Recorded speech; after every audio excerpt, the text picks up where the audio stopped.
प्रतिवर्ष भली ए वर्ष चलित वर्ष आम 2025-26 वर्ष पर वन विहारी पीठ में विश्वशांति यज्ञ महासमारोह अनुष्ठित होगा जाऊँगी।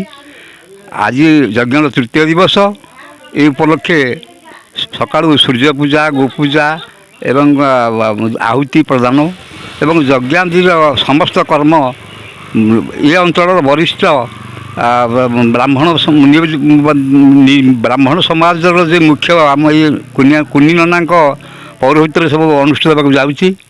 ये अंचल मुख्य आकर्षण है जे वन विहारी महापुरुष ये आम बापजा 3 पीढ़ी एठारे समाधि नहीं थे एवं आम से दिन ठूर ये उद्देश्य प्रतिवर्ष बैशाख दशमी ठारू पूर्णमी पर्यंत 5 दिन व्यापी एठार यज्ञ अनुष्ठान हुए। गीता यज्ञ हरिहाट विभिन्न कार्यक्रम मांगलिक कार्यक्रम हुए।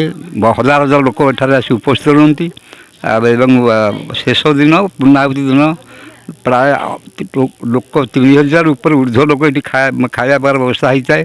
श्रृंखलार सहित ये अनुष्ठान सब कार्य समाहित हुए।